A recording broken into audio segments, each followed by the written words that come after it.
শীতের রাতকে উপেক্ষা করে সীমান্তের প্রহরায় পুরুষ বিএসএফ জওয়ানদের সাথে তাল মিলিয়ে মহিলা বিএসএফ জওয়ানরা বিএসএফ অর্থাৎ বর্ডার সিকিউরিটি ফোর্স, যাকে আমরা বাংলায় বলি সীমান্ত রক্ষী বাহিনী, এনারা আছে বলেই আমরা নিশ্চিন্তে বাড়িতে পরিবারকে নিয়ে ঘুমোতে পারছি। এনারা আছে বলেই আমাদের দেশ সুরক্ষিত রয়েছে।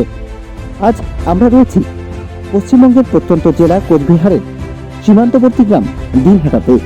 দিনহাটা মহকুমার চারিদিকেই বাংলাদেশ সীমান্ত রয়েছে। আর সীমান্তে শীতের কনকনে ঠান্ডাকে উপেক্ষা করে পুরুষ বিএসএফ জওয়ানদের সাথে তাল মিলিয়ে মহিলা বিএসএফ জওয়ানরা সীমান্ত পাহারা দিয়ে চলেছেন। আজ তাদের সঙ্গে আলাপ আলোচনার মধ্য দিয়ে উঠে এলো অনেক অজানা তথ্য। আজ শোনাবো সেই সব অজানা কথা আপনাদেরকে। ये विंटर का सीजन का रात है, तो आपको क्या क्या प्रॉब्लम फेस करना पड़ता है? एक्चुअली विंटर का सीज़न में क्या होता है, फॉग ज़्यादा होता है। तो मेन प्रॉब्लम हमारा बॉर्डर में ड्यूटी से ना फॉग की वजह से है, क्योंकि फॉग में एक तो दिखाई नहीं देता है। और हम लोग जैसे पेट्रोलिंग चलते हैं या मतलब कुछ रेड के लिए जाते हैं या ड्यूटी भी करते हैं, तो फॉग की वजह से हमको बहुत प्रॉब्लम होता है, क्योंकि दिखाई नहीं देता है। हमको पता नहीं है काउंटर पार्ट्स कहाँ है क्या है, और मतलब जो भी स्मगलिंग वाला है, स्मगलर जो है दिखाई नहीं देता, उसकी वजह से हम लोग को फॉग में बहुत ज़्यादा प्रॉब्लम होता है। एक साथ में आप लोग कितने जन रहते हैं? एक साथ में कभी 2 भी हो जाता है, कभी 1 तक हो जाता है। आपको कुछ कुछ एरिया बहुत ज़्यादा खतरनाक होता है, वहाँ पे ज़्यादा तकलीफ होता है, तो उस समय आप लोग कैसे ड्यूटी निभाते हैं?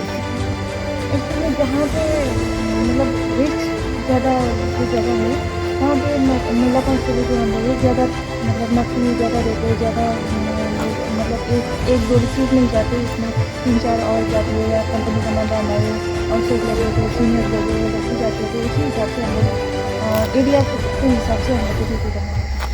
नॉर्मली मेल से फीमेल थोड़ा कमज़ोर है, नॉर्मली ऐसे फिजिक्स में ही बोलते हैं। तो आप लोगों के लिए ये कितना चैलेंजिंग है अभी जो आप इतना बॉर्डर एरिया में ड्यूटी कर रहे हैं, जो बांग्लादेश और भारत का साइड में है, आपके लिए कितना चैलेंजिंग है वो सब सामने रख कर की?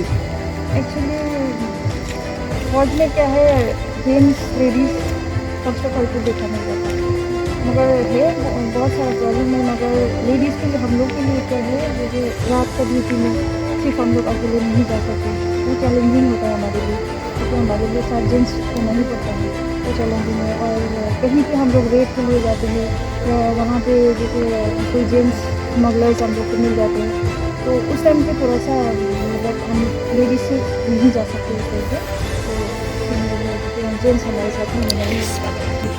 बीएसएफ की जो हमारी महिला प्रहरी हैं, ये आपने बिल्कुल ठीक बोला कि हमारे बटालियंस में हैं, और बिल्कुल कंधे से कंधा मिला करके ये हमारे जो मेल जवान हैं उनके साथ में कंधे से कंधा मिला करके ड्यूटी करती है। किसी भी क्षेत्र में या किसी भी प्रकार की ड्यूटी में वो पीछे नहीं रहती, और किसी भी जगह पर मुझे नहीं लगता कि वो किसी भी तरह से कम है। हाँ, कुछ एक प्रॉब्लम्स क्या, वो फीमेल हमारे ट्रुप्स हो, महिला कांस्टेबल्स हों या हमारे मेल कांस्टेबल्स हो, प्रॉब्लम तो सभी के साथ में रहती है। बट हमारी एक छोटी सी फैमिली है, तो फैमिली में हम लोग उनके सब भाई और ब्रदर्स और उनके एल्डर्स की तरह ही हैं। कोई ऐसी प्रॉब्लम आती है तो हमसे डिस्कस करते हैं और हम उसका सॉल्यूशन उनको देते हैं। कुछ दिन पहले इस जेला में ही ऐसे हो गया कि बताया गया है कि 2 बांग्लादेशी और एक इंडियन था, तो उन लोग मारा गया। तो आपका क्या कहना है कि कब बीएसएफ को गोली चलाना पड़ता है? मतलब देखिए, जिस ऑपरेशन की आप जो बात कर रही हैं, जिस इंसिडेंट की आप बात कर रही हैं, वो दूसरी बटालियन का एरिया है। बट एक बड़े हमारे पास में एक इंस्ट्रक्शन बड़ी क्लियर है हमारे हायर हेडक्वार्टर्स की तरफ से कि फायर तो कोई भी करेगा तब सेल्फ डिफेंस में करेगा, उसके अलावा मतलब फायर वो नहीं करेगा।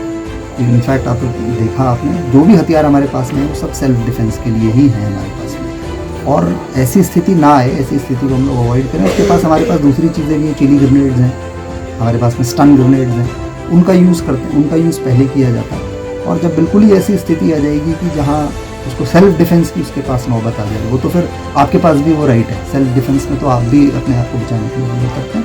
तो सेल्फ डिफेंस में ही जो है कोई जवान फायर करता है, और ऐसी स्थिति जब बहुत ऐसी स्थिति बन जाती है उसी केस में वो फायर करता है। Only in case of self defence only fire करता है। हमारे दर्शकों को कुछ कहना चाहेंगे जो बॉर्डर एरिया में रहते हैं, जो व्यूअर्स हैं, तो स्पेशल कुछ संदेश? मैं यही कहना चाहूँगा कि खुश रहें और अपने जो एक नेशनल सिक्योरिटी है उसमें अपना योगदान करें। और बीएसएफ यहाँ पर जो है, जो हमारा मैंडेट है बीएसएफ का, वो यही है कि लोगों के दिलों में सुरक्षा की भावना पैदा करना। और हम लोग जो यहाँ पर बॉर्डर पे बैठे हुए हैं, मैं एक बात हमेशा बोलता हूँ कि हम लोग आप लोगों के लिए ही यहाँ पर बैठे हुए हैं, है ना। हम लोग आपकी सुविधा के लिए ही, आपको सहूलियतें मिले, आप प्रोटेक्ट रहें, आपको सुरक्षा देने के लिए ही बॉर्डर सिक्योरिटी फोर्स इस बॉर्डर पर तैनात है। किसी भी प्रकार की आपको कोई प्रॉब्लम आती है, कोई भी आप किसी भी प्रकार का चैलेंज आप फेस करते हैं, आप हमारे पास आइए, हमसे बात कीजिए। और हम भी आपके बीच में अक्सर समय समय पर आते रहते हैं, तो कुछ भी ऐसा होता है आप हमसे बात करें और किसी भी समस्या उसका समाधान कर सकते हैं।